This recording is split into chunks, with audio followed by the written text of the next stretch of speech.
I, started questioning traditional ways of dating in college, and Awesome. that was around, I think it was like 2012 when Tinder first came out, and all of a sudden, online dating and dating apps became super mainstream, and you had like this menu of people that you could look at and choose from, which was thrilling. Yeah. But I shortly after realized that monogamy just wasn't working for me, and it was really hard to find people who are open-minded. All right. I'm excited for this episode, very last minute, which makes it even more exciting. I'm actually a little nervous, so let's dive into it. So I have Öykü on today, and she is going to be talking about her dating app, which is around non-monogamy, but we're going to kind of be breaking some of the stereotypes, talking about ethical non-monogamy and what that means, how she got into it, and how her dating app is different. So go ahead and tell my audience a little bit about yourself. Sure. Yeah, so my name is Öykü. I'm originally from Turkey. I grew up in the States, so I moved to New York when I was about 8 years old. And I just was living in New York for about 21 years. Then I relocated to Miami about 4 years ago. It was a COVID relocation, and I actually moved at the time for another job. So I was in the wine and spirits industry. My career started out in sales back in 2016 or so, and then, I never thought I would end up in tech. So when I moved to Miami, I actually met my co-founder. His name is Babak, and he and I one day just, started talking about what was missing in the dating app world, and we realized that we were both very open-minded and just had a lot of struggles within the dating space.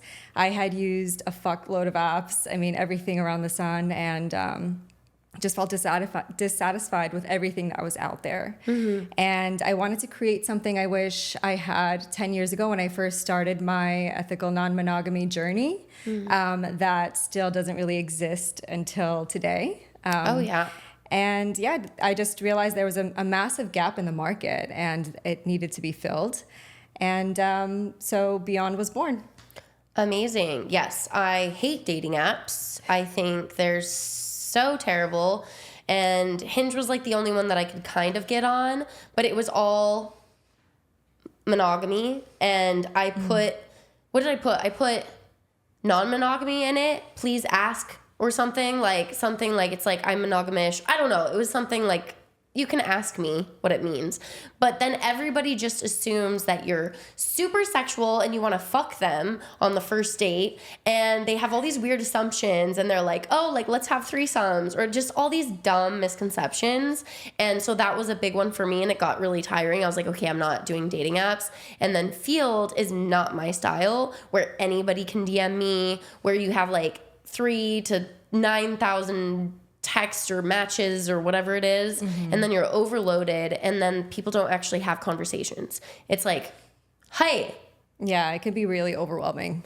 Yeah. Especially as a woman. We have completely different experiences on dating apps than men do. Men are just like endlessly swiping, and women are just like, okay, I don't even want to open this thing because I know I'm going to get bombarded with messages. Yes, completely opposite. So true. And that is what I do with Field. I think I have like 9,000, and I'm not bragging. It's been there forever. Like, right. I don't look at it. And there's so many, and I'm like, I open it, and I'm like, oh my God, I don't know what to do with all this. Like, what do I do?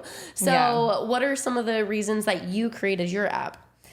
Yeah, so I, started questioning traditional ways of dating in college, and that was around, I think it was like 2012 when Tinder first came out, and all of a sudden, online dating and dating apps became super mainstream, and you had like this menu of people that you could look at and choose from, which was thrilling. Yeah. But I shortly after realized that monogamy just wasn't working for me, and it was really hard to find people who are open-minded.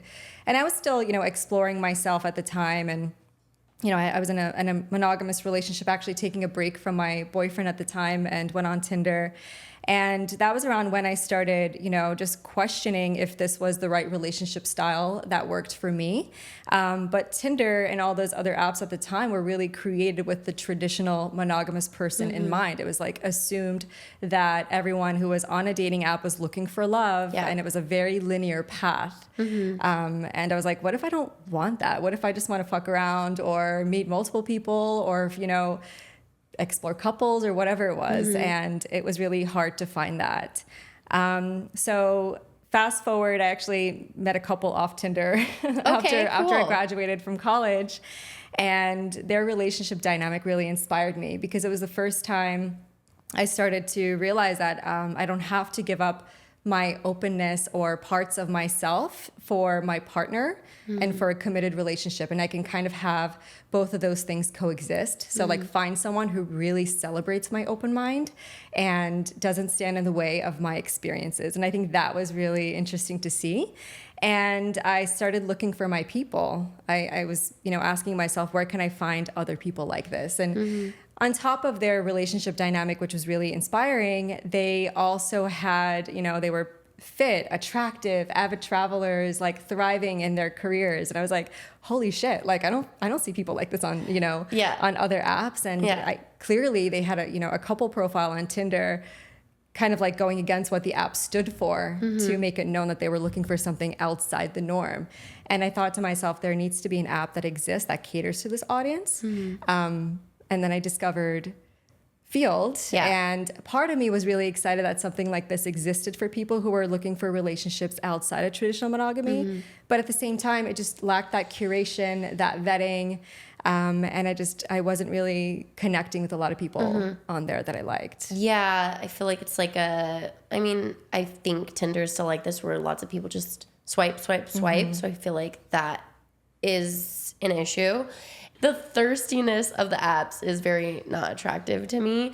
I feel like I have to like break through and like, hey, I do want a connection with you before I do anything. So it's kind of like weird that you have to start with that. Yeah. And also I will say that like with Tinder or any other mainstream app that doesn't cater to this open-minded audience, it kind of feels like you're shooting a dart in the dark and hoping you stick to someone or like find someone who is values aligned and shares the same, open-mindedness as you. And it just kind of feels like a little hopeless because it's hard to find that, what you're looking for. Yeah, it's like 1 in 1,000. Yeah. Like you're just like, well, especially I'm from Orange County. So it would be like, I really don't think I matched with anybody that also put on their profile that they were non-monogamous in Orange County. So I was just like, this is useless, or like I have to convince them, or maybe they're not putting it on there, or I have to change them. Like it was just really helpless or hopeless. Yeah. Okay, so what makes yours different? So I would say, first off, the vetting and curation of the community is, I would say, number one. So Beyond is a dating app and community for modern relationships. And the way we define that is honest, intentional, and inclusive of all relationship styles. So in addition to the vetting, we're also offering modern filters. So you can filter by things like sexuality, relationship style, partnership status. So if I'm a single girl looking for couples, I can actually search for that. We also have monogam-ish as an option, which I haven't seen on any other dating app, and I think that's really representative of our community. And yeah, so I would say those are some of the features right off the bat. We also have the ability to set an intention. So if you're liking someone, you can actually hold down the like button and 3 emojis pop up and you can kind of indicate what it is that you're interested in with that person, whether it's like a platonic hang or, if you want to hook up or take them out on a date, you can indicate that. And then another component is being able to pair your profile with your partner or multiple partners if you are in a polyamorous relationship. And then last but not least, I guess one of our biggest differentiators, in addition to the vetted community, is our communities feature, which we'll be launching soon. Right now, we have a group chat functionality that's kind of a precursor to the communities feature. And it's basically like, as a member, you can create your own tribe within Beyond, and you can explore, the idea is for you to be able to explore private and public communities and really find people based on similar interests. And it's not just about like endless swiping and like doing what we've been doing this whole time with mainstream apps, but kind of like creating the next era of dating apps where it's about building community rather than just like one-on-one dating and swiping. Yeah. Is there going to be a community aspect in the future as you grow? Yeah. Kind of like a membership or be able to like go to events? Yeah, that's the thinking behind it. I mean, right now we're hosting events in New York. We are also growing in LA. So that's something that we're going to start focusing on in LA as well. And, you know, people are thirsty for IRL. Like they are waiting for it, and they really just want to build community and meet other like-minded people. And so what we did was we actually hosted a retreat in El Salvador at a Beyond Members resort, which was this beautiful boutique oceanfront place in Mesada, El Salvador. And we brought 50 of our members together for a long weekend. It was 4-night, 5-day retreat where we had different excursions, workshops around love and manifestation, shibari, parties, DJ sets, and group dinners. And it was absolutely epic. Ooh, okay. Yes, I think I saw one of the couples on there that had gone, and I've met them. So I was like, ooh, I want to go to the next one. How fun. Yeah. Okay, so what's your vetting process like? What are you looking for? Is it looks? Is it intention? Is it the couple? Like, what are you looking for? So we have created a membership assessment rubric based on our core values. And our core values are honesty, intention, diversity, self-discovery. And so what we're doing with that is we created specific questions based on the core values, and that's how we're assessing applications. Okay. And we're really valuing consent also as a core value, and that's basically like asking ourselves, did this applicant come from another founding member or a member, to make sure that they're a real person. And then on top of that, we're also Googling them, making sure that their social media checks out with their name and their pictures, and just like really trying to create a safer space where people are actually real and vetted. And on top of that, we value people who are swimming against the current. Maybe they're in a creative space, they have some kind of talent. So like those are things that we look for. Ooh, that would be cool. Kind of like sharing that you're a performer or a guitarist or something. That would be very cool. Yeah. I like that. So you said that you started exploring non-monogamy quite a while ago. What are some of the misconceptions you've found in non-monogamy?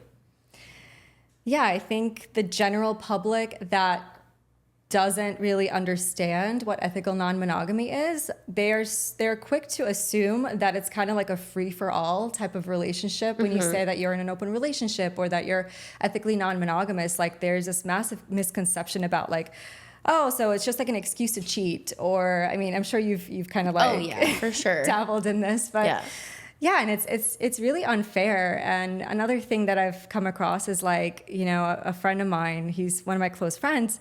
Sometimes he gets a little drunk or fucked up, and he'll look at me and say, "You've never felt love the way I have, because if you had been in love, then you wouldn't ever look at anybody else." And it kind of like diminishes my own experiences. Yeah. Which is so unfair, because I'm like, who are you to tell me what I felt? And also, like, people don't have to share the same relationship styles. Like, we can all coexist and have our beautiful relationship preferences and have thriving relationships, and it doesn't all have to look the same. Yeah, and I would almost go completely opposite of him and be like, actually, I feel like you haven't experienced the depth of love that I do, where I actually know how he is like with other partners. I have seen his magnificence, his confidence. I've seen him in different lights. Like when you are with a partner, and let's just say at a play party, and they play with other people, you can see different sides of them come out. So you can kind of be like, ooh, I don't get that side. Ooh, I like that. Or kind of like, I don't know. I've found that in my non-monogamous relationships, I've grown deeper through dealing with jealousy, dealing with different partners, for sure, dealing with issues or conversations that you don't have in a monogamous relationship, because you have this set of rules already ingrained in society that you have to obey. But when you kind of find your own rules, you have so many more conversations. Like, what do you actually desire? What is off limits? Why do you want this? Why do you want this partner? Like, there's such a depth to non-monogamy that people don't realize. Yeah, it's all about expansion to me. And I think that also gets overlooked sometimes. People think that your preference for non-monogamy is due to a lack, like you're not satisfied with your partner, and you always have to look outside of your partner to to get what you want, but it's more about expansion. It's like you have so much love to give, and opening it up to other people actually makes your relationship and your love for yourself and your partner stronger. And like people don't understand that expansion aspect of it.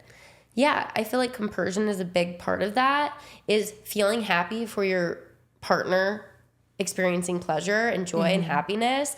And honestly, that was like getting to that point and like being okay with that, growing that compersion for my partner takes time. And it's amazing when you can like watch your partner have pleasure and joy and happiness, even if it's not from you. Take your ego out of it and enjoy it for them is powerful. Yeah, I'm big on compersion. What have you, or let's go back to like, what is some of the, let's say, harder areas in relationships when you first got into E&M? Harder? Yeah, like a little bit more challenging. What have you experienced and how did you overcome it? Oh, so much. So when I first started dating, I felt like every boyfriend I had was so about me, which was probably a lot of people's dream. But for me, I felt kind of suffocated from being someone's entire universe. And I actually wanted to include other people in the relationship, whether it was like threesomes or kind of like being a little bit more open with exploration. And it was unfortunate that I was always dating guys who didn't even want to like look at other girls. Yeah. That was a little challenging because I was very curious about exploring my bisexuality. And so I wanted to, you know, find other people to get in on our relationship. And so that was a challenge I faced. And then another thing was, you know, as I was casually dating people, I always felt like my open mind and my curiosities kind of worked against me in my relationships. And so, you know, there would be guys who would say things to me like, oh, you're so perfect and amazing, and I would marry you if you were monogamous. Like, and I kind of started to feel like, you know, you internalize that after a while of hearing it over and over again. You're like, well, what the fuck is wrong with me? Because, you know, it's like, am I not enough? Am I just a stepping stone for people to find their monogamous partner? And I'm just kind of like the fun party girl that's like in between. And it started to chip away at me a little bit. And then I started to meet my people. And through building Beyond, I started cultivating this incredible, vibrant, beautiful community of people who were successful, really cool, amazing, beautiful. And through that, I started to realize like there's actually a lot of people like this out there. And I started to feel like it was normal. But for a long time, I struggled with that because I was like, what is wrong with me? Am I ever going to find someone who sees the world from my lens? I'm sure you can relate to that. Oh, yeah, 100%. I came from Utah, and I remember my last boyfriend while I was in Utah, we did start wanting to explore, and we actually downloaded an app called Thrinder, which was, it was field bullshit. At the time, right? Bullshit back then. Like, there was nobody in Utah, and we were like trying to explore, and there was nobody there. I think people maybe use Craigslist, but I definitely did not want to do that. I was like 23, 24 or something. Craigslist. Yeah, like I definitely not. When I think of Craigslist, I'm just like, I think of ads like meet me in this sketchy basement and have anonymous sex with me. Yeah, so I was just like, no. But as I moved a few years afterwards, just kind of like exploring in Los Angeles, going to play parties. My friend was a sex coach, going and exploring. I realized I had so much shame of being myself, so much shame of being too much, too sexy, too skanky, to having sex with too many people. I had so much shame around my sexuality and myself. And so I really had to look inward and do shadow work and explore this and understand why, and understand that, is this really mine? Do I really believe this? And like kind of slowly bring in those shadow sides of myself out into the public or the world or my community and share those little pieces with close friends or community. And over time, I got more comfortable with being myself, found more people that accepted my true self. But still, I struggle with it sometimes, like being too much, because that's very, very, very much ingrained in me from living in Utah in a very small town where you could not be loud or expressive. You would be bossy or too much, or people would look at you like she wants attention. And so that's been one of my biggest challenges. What's kind of been yours as coming out and now being public for a more taboo topic and app? Yeah, I mean, I'm from Turkey, first of all. And, you know, like we're definitely, I think Turkey is still, you know, I could argue that it's still a little bit backwards compared to other European countries. And I think that there's still a lot of taboo around female sexuality and pleasure. And so, you know, growing up, I had strict parents that didn't really see me as like a sexual individual. And of course, like, I'm sure it's hard to see as a parent, your child growing up to like, you know, going through puberty and like becoming a woman. I'm sure that's a little bit difficult to experience, but yeah, it just like made me rebel a little bit more because I felt so, I don't want to say suffocated, but I kind of felt like because there was so much I wasn't allowed to do, it just made me want to try everything 10 times more. And so I rebelled. And through that rebellion, I found sexual liberation. I think I turned out okay. And I actually created, you know, like a business from it. But yeah, I think it could have also gone very bad if I kind of like kept going in that route. But I did also ask myself, like, am I doing these things just because I'm not allowed to, or do I actually want to? And I think through that process, I also learned that I should prioritize pleasure for myself, because I think growing up, like, especially in the US, you're kind of doing things because that's what's expected of you. And like, even with exploring your sexuality with other people, it's like a lot of it is around like pleasing the guy or like his pleasure. And you don't even know that you can feel certain things until you're a lot older. You're like, oh, so that's what it's supposed to feel like. Yeah. And honestly, as you prioritize your self-pleasure and your turn-ons, it also turns around to your partner. Like, they feel it. They feel the energy. They feel the turn on. They feel your pussy being wetter, tighter, open, sexy as fuck. Like, the more wet I am, the more turned on I am, the more happy my partner is usually. So I feel like even if you're a people pleaser, what if you just think of that? Like, think of, ooh, I'll be giving more if I'm more turned on. So I feel like kind of like turning that around, and then you still benefit from it. But it's so true. Yeah. What did you do to break out of this shame and judgment?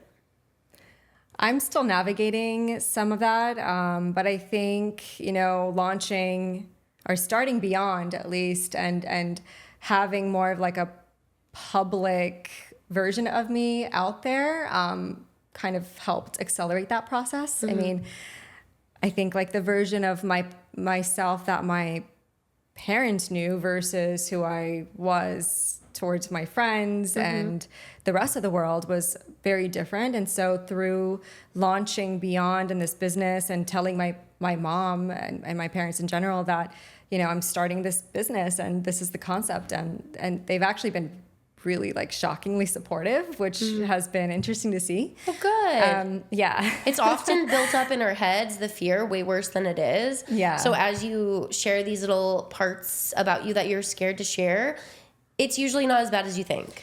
And then you can see who really loves you for you or accepts you for you. And then you can keep moving on and grow a little bit more.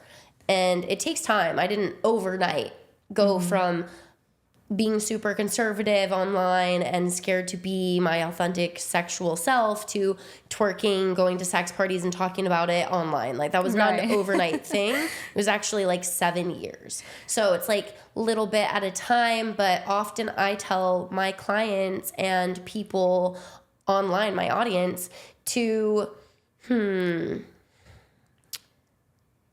fear leads the way. Like diving into that, like, ooh, this is scary. Oh, this gives me a little bit of like, but I want to share this. Like, this is a part of me.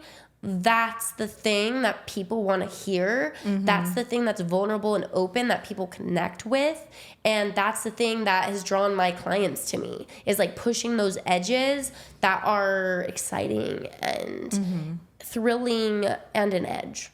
Yeah, and no matter how crazy the topic is, I think there's always like some level of commonality. It doesn't matter who you're talking to, whether they're super religious or super liberal, it doesn't matter. It's like someone can, if you can tweak the messaging a little bit to make it relatable so that anyone can understand it, then I think it could be easier to get like a following or people on board. And I think with Beyond, when we are leading with like the non-monogamy angle, it might be, specific to the non-monogamous audience, and that's great. But like, what about the people who don't fully understand that? I think to take it to a mainstream level or make it relatable, like something that I when I talk about Beyond, the way I talk about it is it's a dating app and community for modern relationships. And the way we define that is honest, intentional, and inclusive of all relationship styles.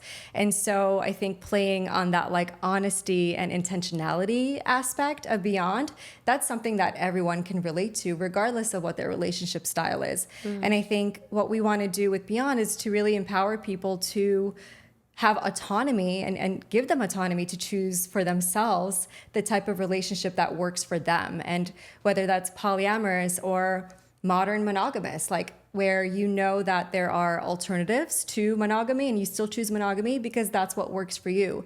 And you are open-minded in every way. And that's just the relationship style that works for you. And so I think Beyond can be such an amazing community as we scale to really include people from all walks of life who are just looking to have that like autonomy in their relationships instead of just blindly following what society tells you is the right way of doing things, which I think has been such a problematic thing with my experiences with dating apps. What has been one of your biggest successes or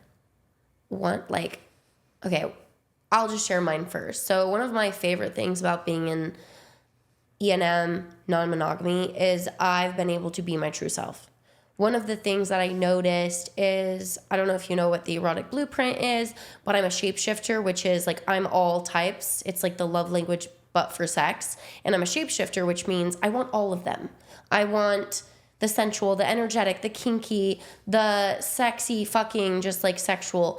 And so through non-monogamy, I've been able to explore all these different types of aspects in sex that I love, where if I was in a monogamous relationship, one person cannot please all my desires. And even in my relationship, I start wanting something like that's a need. And it's like a primal desire that if I was in a monogamous relationship, I'd have to stuff down. I would be like, I can't have this. I can only have this. So that's like one of my biggest things is able to explore all sides of my sexual desires and fantasies and also be accepted for what I want, whether or not they will provide it for me, but an acceptance of my desires and my needs and my wants. What's been one of your biggest, like, wow, I don't think I can live without this, and you've found through non-monogamy?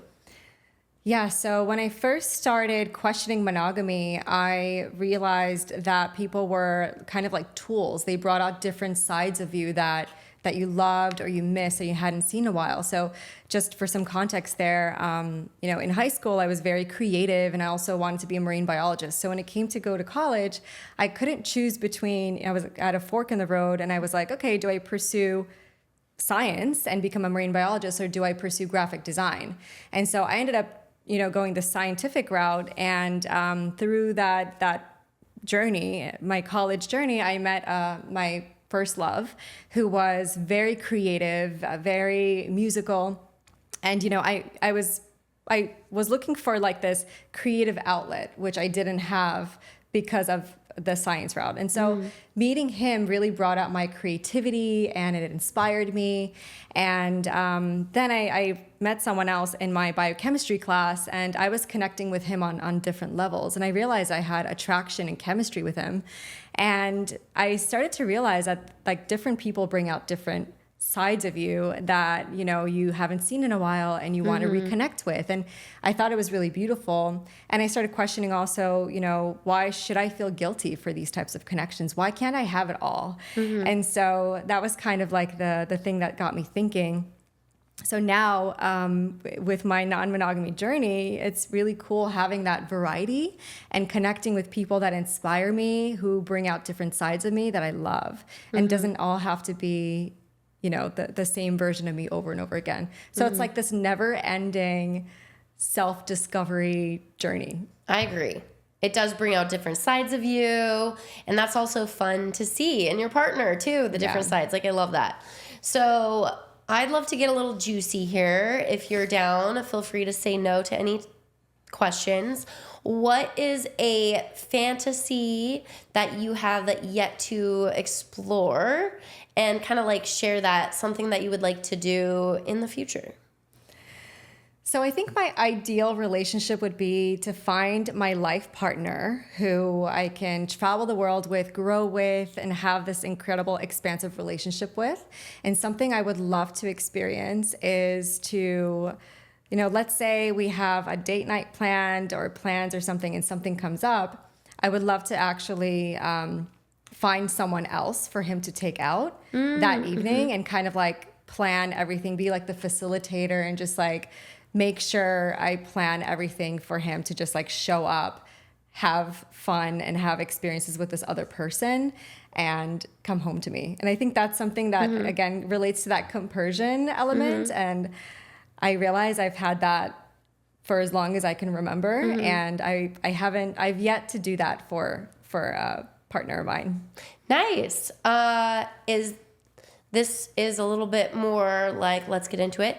Is this somebody that you allow them to have sex with their partner? Or is it something like, oh, I have to discuss with that future partner in the future? Do you know? Anything goes. Okay, I see. Cool. Well, any last things about your dating app? What will draw people to your app? Why should they join? And how do they join? Yeah, so you can find it in the App Store or Google Play Store if you type in Beyond Dating. And yeah, if you're able to find a referral, if you have someone who's already a member, you can ask them for a referral, and that'll expedite your entry into the app. We're mainly focused on New York and LA as our top markets, but you know, as we grow, we're going to expand to Miami and some other cities. And yeah, we would love to have everyone's support, and if they can get in now, they get in for free. Ooh, nice. And soon we're going to start charging for a membership. And another perk is getting access to these events, to these retreats that we're hosting, which have been a huge hit so far. So yeah, the retreats sound amazing. So go check the link in the bio. I will also have a link with either my code or a specific link that you can join under me as a referral. And what tip would you share for people joining apps again for their profile? Any tips? A tip I would have is to be open-minded to the experience. I think mainstream apps have kind of ruined the experience for us, and people are starting to feel really fed up with them because they've stagnated. And so look at Beyond as something different than what you're used to, and just trust that you'll meet the most incredible, magical people through it. Nice. What is in your future for Beyond? Like, let's say like everything comes true 5 years from now. What do you see? Well, I definitely see us being a global platform and definitely hosting events all over the world. I think that Beyond will play a massive role in being the driver of this like new era of dating apps and creating something that just hasn't really been done before in the space. So we're big on disrupting the industry. Love that. Yes, make some noise. Yeah. Awesome. Well, thank you so much for coming on. Go check out the app. And any last words? No, thank you so much for having me. Awesome. Thank you. Thanks.